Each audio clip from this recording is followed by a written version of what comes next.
All right. Thank you very much for the invitation. I was asked to speak at this conference more from the patient perspective. So very quick, what we're doing at the Consumer Choice Center is we're a global consumer advocacy organization. So we're very much focused on policies that affect consumers. And consumers sometimes, unfortunately, turn into patients.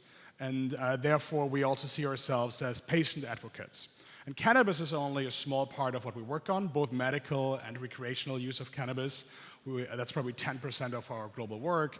Work on many other issues, but especially in Canada, when it came to the implementation on provincial level, which is still happening. My colleague David Clement, who some of you probably have read about, we've worked a lot, especially with the province of Ontario, to try to bring in a smart consumer perspective on how we can regulate cannabis in a way that legalization is actually successful. And I promise you I will try to focus on medical cannabis at this talk because we're at the Medcann and not at the Can World Forum. Just very quick about my background. I'm a health economist by training. Probably for the last 10 to 12 years I've worked in global public health systems, especially with a strong pharmaceutical focus, worked with big pharma on many projects, market access, pricing, and reimbursement. So I understand the pharmaceutical world fairly well. And therefore, it's really interesting to look at the development of medical cannabis and how different jurisdictions deal with it differently and how some jurisdictions, or many jurisdictions, still don't deal with it at all. We probably can talk about at least 3 different categories, if they're not even more different categories, on how you can have medical cannabis. So obviously the drug, the GWs of the world, very complex drug. Obviously, that immediately falls under pharmaceutical regulation. The FDAs or EMEAs of the world are taking care of this. But then, of course, you can also see patients that self-medicate in markets where even medical cannabis is illegal or so heavily regulated that it's really hard for patients to access it. Patients often just lit up a joint. They grow at home or they buy it on the black market. The negative health consequences of smoking a joint sometimes are very concerning, especially with patients who already have a weak health. And then things like oils that can be vaped or edibles are other ways of ingesting this, as you all know. Just very quick on CBD. We've also done quite a lot of work in the US, also testified, my colleague Yael testified in front of the FDA on CBD regulation. We can see on both sides of the pond, in the US and in Europe, still a regulatory patchwork. There's a lot of uncertainty for patients and for consumers on where does the CBD come from. Labeling standards are not really clear. A lot of things happens in the gray zone that is usually not good for consumers and not good for business. So more clearer labeling and general regulations on this are important. Labeling is one issue, especially showing consumers how much CBD and or THC, especially the oils, contain. What we as the Consumer Choice Center also really advocate for is allowing both advertising and branding. We're talking about very new products. A lot of consumers have never been exposed to these products, so they've only exposed to them on the black market, and there's very little knowledge. So if we do not allow brands, and we just had a talk about branding, but if we don't allow companies to brand their products and advertise these to consumers, it will be very hard to inform them on the advantages of their products. And I'm not sure, yes, I got the updated presentation, thank you very much. I'm usually very last minute and have like 5 minutes before I have to go on stage, suddenly a new slide. So one issue we're also very passionate about is harm reduction. And this is kind of 2 topics which are currently big. One you can see just in how to ingest medical cannabis. So especially in those jurisdictions where like home growing is allowed and people light up a joint, that might be a lifestyle thing, but it's definitely less healthy than legalizing oils, allowing vapor, allowing people to vape or eat both THC and CBD. This is just like harm reduction, similar to what you have in the consumption of nicotine. You have tobacco harm reduction, where you allow people to vape nicotine instead of smoking it in a combustible cigarette. Right now, especially since the last 3-4 months, there's of course this huge debate: is vaping maybe even more dangerous than smoking something traditionally? Both cannabis products or tobacco products. There's a lot of half knowledge. I know that in the US suburbs, there are a lot of Republican concerned soccer mommies who lobby their local congressmen to ban vaping in their state houses, and you have all these temporary bans in place now. If you actually look at what causes this terrible vaping disease, this lung disease, the CDC, Center of Disease Control in the US, has also just admitted it. The reason for most of these cases are black market products. It's usually THC products that are combined with vitamin E, something you might want to swallow, but definitely not inhale. So these terrible lung diseases, and dozens or maybe even hundreds of people who have died so far, definitely been hospitalized because of vaping-related diseases, come because we have bad regulation, especially in US states that do not allow THC vapor. We have a black market with bad actors, with very little knowledge on biochemistry, mixing vitamin E into oils, which is extremely toxic. And there my presentation went.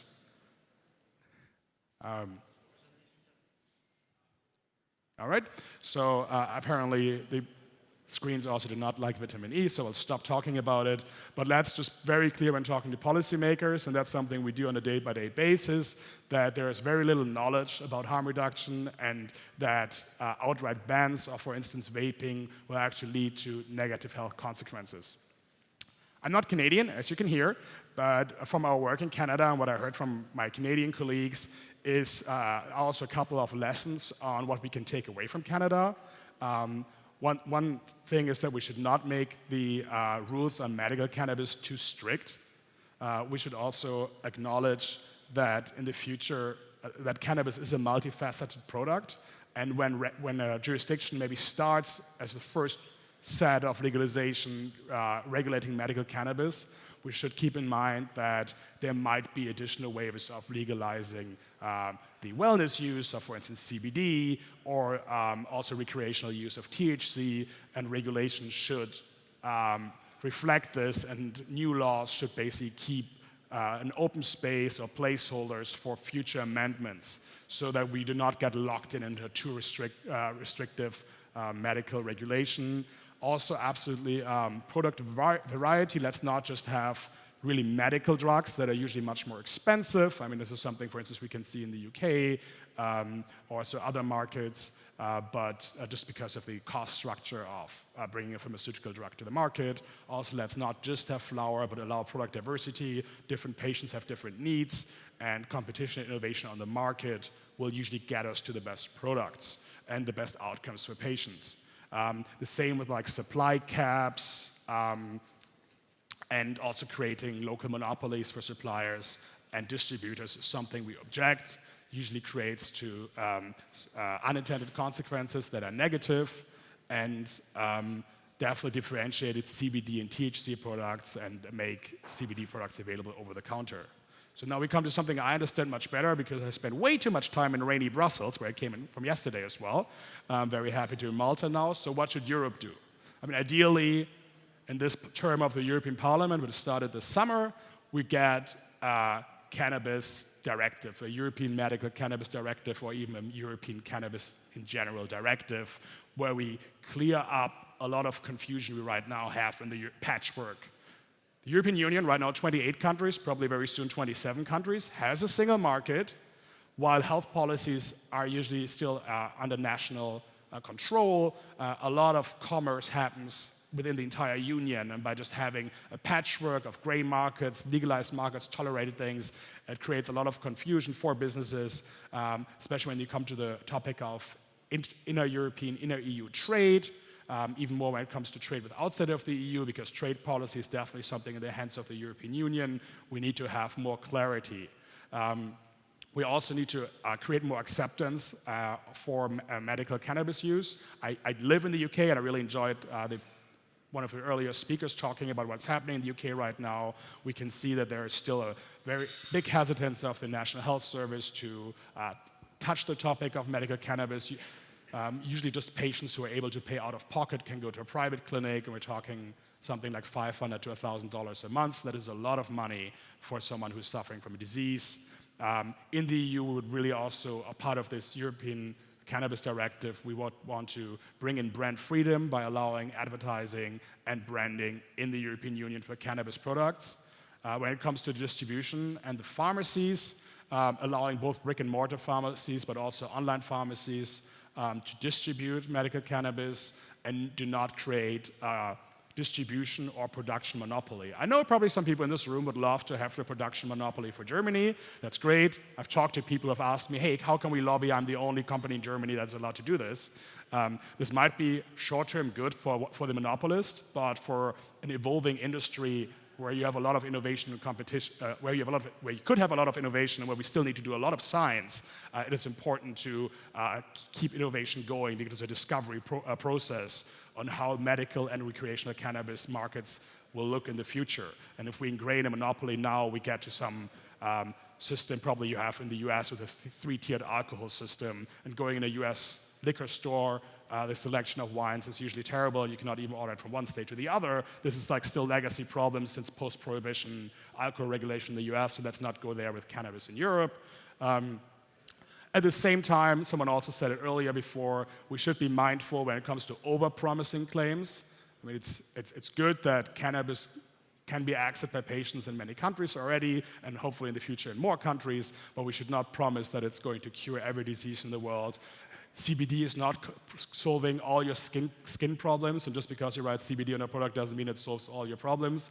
Like, a bit more honesty from some players is probably also important to get more acceptance, especially on the legislative level, by not promoting it as a wonder drug. And obviously, as many of you already do, invest more in research, more in clinical studies. Just the more data is out there, the better it is, and the more we can debunk still stereotypes a la reefer madness. We also really endorse decisions regarding medical cannabis, how to prescribe it on very local level. Ideally, practitioners decide this and not government agencies, because medicine is an individual thing and doctors should really decide this ultimately. We do have a concept called smart cannabis legalization. It's in a nutshell what I just said. I'm running out of time, so I try to keep it short. You can find this under smartcannabispolicy.com. Overall, we can see that jurisdictions, especially in North America, who have legalized medical and recreational cannabis, see a decline of the black market. Usually the reason why you still have black markets in these jurisdictions, especially if you look at Canada, is that there are supply limitations. So customers sometimes are actually even being forced to the black market, or you have online retail restrictions, so if you live in rural areas, it's still much easier to walk to the dealer. These are definitely things regulators need to work on to tweak, because if we look 5 and 10 years in the future, and opponents of legalization see that there is still a thriving black market, this is a great argument to revert all the great work that has been done the last 5 to 10 years. This is really important, so a half-hearted legalization can be actually very dangerous. Some of my colleagues a couple of months ago went to Luxembourg to sit down with all sorts of government stakeholders and the trade chambers and the Catholic Church and the youth union to really explain this and saying, yes, you don't have to be a hardcore libertarian to be in favor of a very smart market-based legalization. It's just if you miss that and you create a government monopoly which is taxed too high and has too little supply, you end up still with a thriving black market and you haven't solved the humanitarian problems of prohibition. Very happy to see from one of our activists who's suffering from epilepsy that medical cannabis in Michigan has really massively improved his life. While he was a college student, he started accessing medical cannabis and his grades went up. He became a much more self-confident young man. It was really positive to see this. Yes, and just what basically our day-to-day appeal to policymakers is being smart about cannabis regulation, understand the black market is our biggest enemy, and therefore we need to make sure patients and customers can access the products, the very diverse products ideally, And basically just as an invitation to all of you, if any one of you comes to Davos, to the World Economic Forum, for a second time in a row, we are going to host a cannabis conclave up in the mountain. So it's a great way to meet 80 to 100 cannabis influencers and shapers and also policymakers who attend the WEF, and we try to bring them up there to our little ski hut. Have a good time, exchange some ideas, and then maybe go skiing. Thank you so much.